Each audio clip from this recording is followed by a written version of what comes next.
Akakareba, Baji-Bajiji, saatnya Anda menyimak berita Makassar bersama saya Tabita Putri. Sejumlah berita menarik akan kami sajikan untuk Anda. Berikut 3 berita utama hari ini. Dalam sepekan terakhir, harga sejumlah bahan pokok di pasar tradisional Panakukang Kota Makassar melonjak drastis. Viral di media sosial, sejumlah warga menandu seorang wanita hamil di Pinrang selama 3 jam, melewati jalur setapak dan berbatu menuju jalan raya. Seekor sanca masuk rumah warga Jalan Rapokaling, Kota Makassar dan bersembunyi di balik kayu plafon. Proses evakuasi berlangsung dramatis.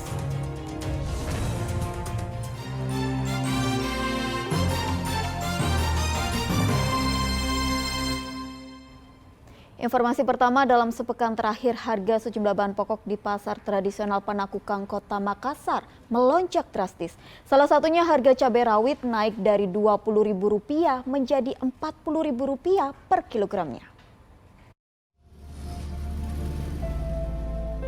Cuaca buruk yang melanda hampir seluruh wilayah di Sulawesi Selatan berdampak pada kenaikan harga sejumlah bahan pokok di pasar tradisional Panakukang, Kota Makassar.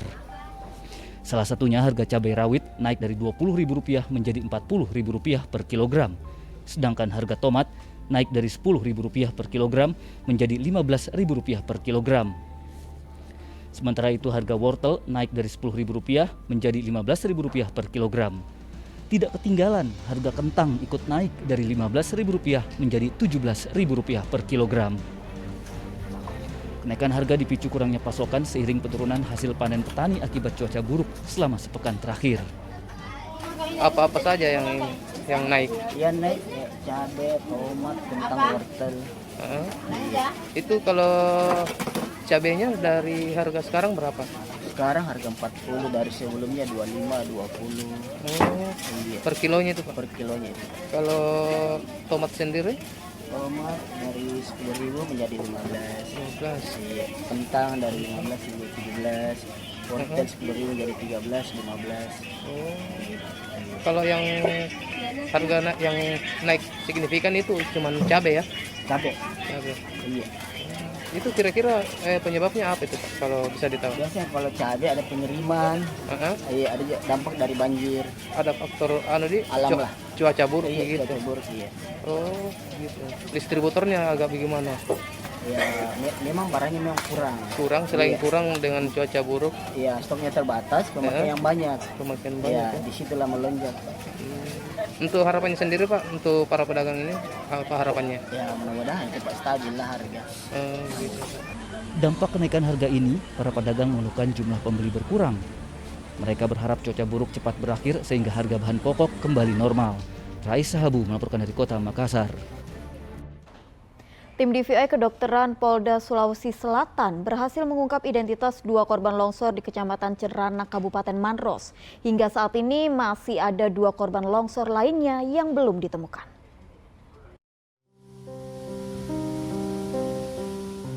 Dua jenazah korban longsor di Kecamatan Cenrana, Kabupaten Maros berhasil diidentifikasi oleh tim DVI Kedokteran Polda Sulawesi Selatan. Keduanya ditemukan warga di 2 lokasi saat beraktivitas di pinggir sungai. Kondisi kedua jenazah sudah membengkak sehingga sulit dikenali karena terbawa arus deras. Identitas kedua korban terungkap usai pemeriksaan melalui data gigi di Rumah Sakit Palaloi selama 3 jam ditambah ciri yang melekat pada tubuh. Kedua jenazah diketahui berjenis kelamin perempuan, yaitu Nur Hikmah umur 12 tahun serta Emi umur 30 tahun. Mereka satu keluarga dari Dusun Jai, Desa Rompa Gading, Kecamatan Cenrana. Karena jenazahnya sudah beberapa hari, jadi kondisi sudah mulai pembusukan lanjut, di mana beberapa bagian-bagian tubuh sudah sulit kita kenali, namun dengan teknik pemeriksaan forensik, alhamdulillah kita bisa menentukan beberapa ciri-ciri atau data-data primer ataupun sekunder dari kedua jenazah ini. Ini 2 jenazah ini ditemukan di lokasi 2 berbeda ya? Dua mayat ini ditemukan di 2 lokasi yang berbeda. Yang pertama di daerah Lapri, yang kedua di Kecamatan Melawang. Untuk jaraknya sendiri dan dari titik longsor sampai situ sekitar berapa itu ditemukan? Sekitar 50 kiloan. Kalau untuk yang satu yang dari Bone kan? Yang dari Bone itu 50 kiloan. Kalau dari Cambah ke Malawi itu sekitar 30 kilo Dan sampai bisa ditemukan itu asal muasalnya dari mana awalnya? dari warga. Pada saat itu warga bikin apa Bang sampai Lagi memancing. itu yang mana Jas? Yang di mana? Itu yang ditemukan di daerah Malawa. Lawan. Untuk kalau di Bone sendiri dan sampai ke Sama warga sementara ke sawah. Itu penemuan yang jenazah pertama, yang kedua waktunya apakah bersamaan atau ada rentang waktu? Beda kurun waktu 5 jam. Lebih duluan penemuan di daerah Lapri aja. Lapri dibawa ke keluarganya di daerah Cenrana. Sebelumnya pada Selasa 27 Desember 2022, 4 rumah tertimbun longsor di Kecamatan Cenrana. Akibatnya 10 orang dibawa ke rumah sakit untuk mendapatkan penanganan medis, serta 6 orang dinyatakan hilang. 4 hari pencarian, petugas gabungan menemukan 2 jenazah tertimbun tanah longsor. Beberapa hari berselang, 2 korban lainnya ditemukan saat terbawa arus sungai. Hingga saat ini 2 orang sisanya belum ditemukan. Petugas gabungan resmi menghentikan pencarian pada 2 Januari 2023. Andi Muhammad Sardi melaporkan dari kota Makassar.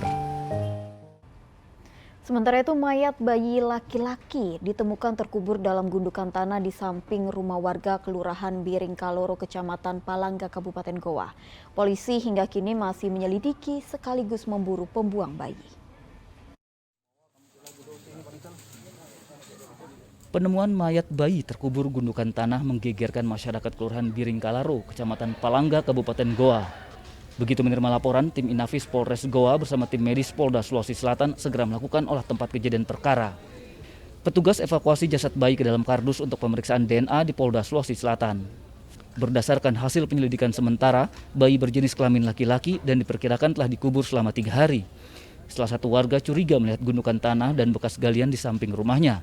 Kecurigaan terbukti usai penggalian ditemukan bungkusan kain putih dalam plastik berisi mayat bayi dengan tali pusar masih melekat. Ada bau juga? Enggak Pak, karena sudah tertimbung ceritanya. Sudah tertimbun. Ya. Nah, terus? Saya curiganya karena ada bekas-bekas tanahnya di situ, bekas galian ceritanya toh.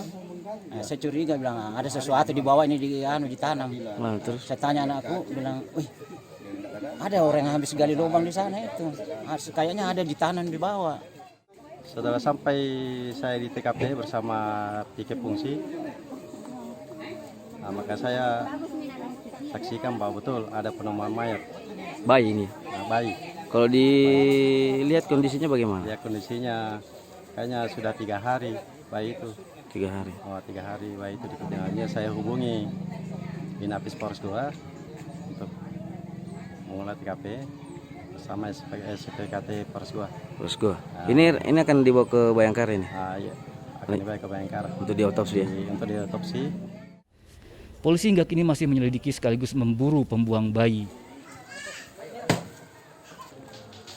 Andi Muhammad Sardi melaporkan dari Kabupaten Goa. Sejumlah warga menandu seorang wanita hamil di Pinrang selama 3 jam melewati jalur setapak dan berbatu menuju jalan raya. Ibu hamil ini hendak dibawa ke Puskesmas Salimbongan, kemudian dirujuk ke Rumah Sakit Lasinrang untuk persalinan. Seorang wanita hamil ditandu dengan sarung dan sebatang bambu oleh sejumlah warga menuju jalan raya. Terekam video amatir kemudian viral di media sosial.